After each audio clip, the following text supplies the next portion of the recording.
Welcome back to WTVA 9 News at 5. I'm Craig Ford. Emily Leonard is working behind the scenes. We're coming to you outside our WTVA 9 News studios because we are joined by 1st District Congressman Trent Kelly, who's here to discuss what's going on in Washington to help folks here in North Mississippi deal with the coronavirus pandemic. I know yesterday the House voted on that nearly $500 billion, I think I got the number right, coronavirus relief package.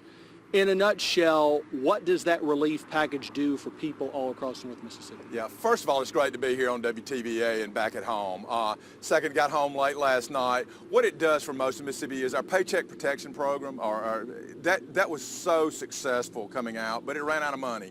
So we refunded that so our small businesses can go back and keep their employees on payroll, which keeps people off unemployment. And it's just a great opportunity, and some of them, it's the difference between staying open and closing forever.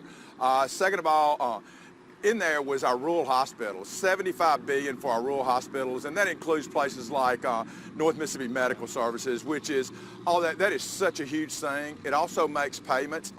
They get more payments, a larger margin on Medicare. They get quicker payments, which helps them to stay afloat. And so it's really important, especially since they've not been able to do those non-necessary procedures that hopefully we'll get back soon. But our Paycheck Protection Program, that was the main thing, is the funding for that. And there's also $60 billion for other small businesses earmarked. But in my experience in Mississippi, most of our 20,000 folks who have applied for those loans have already been extremely small businesses, not bigger ones. I asked this of Senator Roger Wicker earlier this week. I will ask you, and I may be the only one who asks this question. Is there a point to where there's too much money that's being federal money that's to help folks with coronavirus? I mean, at some point, somebody somewhere is going to say, hey, what about the deficit? What about the debt? Yeah. I think there is, but I think right now this is almost like a time of war, and it's almost like World War II. And the amount of spending we're doing is kind of consistent with that, but we can't continue this forever. So I think there is a point where we have to get folks back to work, and I think that's why it's so important that we reopen America and reopen America's economy.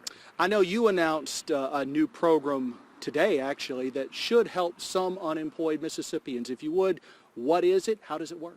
Yeah, it's Farm Corps, and so Rick Crawford in Arkansas came up with this idea. They rolled it out in Arkansas. We've worked with Mississippi State University, the Extension Service, Mississippi Farm Bureau, the Department of Agriculture and Commerce, and what it does is, in Mississippi National Guard, unemployed soldiers and veterans who don't have a job, our farmers need H-2A labor they can't get right now, and so it says, hey, if you're looking for a job, you've been temporarily furloughed, we want to get our crops in the ground or get them out of the ground and get them harvested, and we want to use you to help do that. So it helps folks who are out of work right now be with our farmers to make sure that we keep our supply chain and our agriculture going here in Mississippi. Anybody needs information about it, where do they go?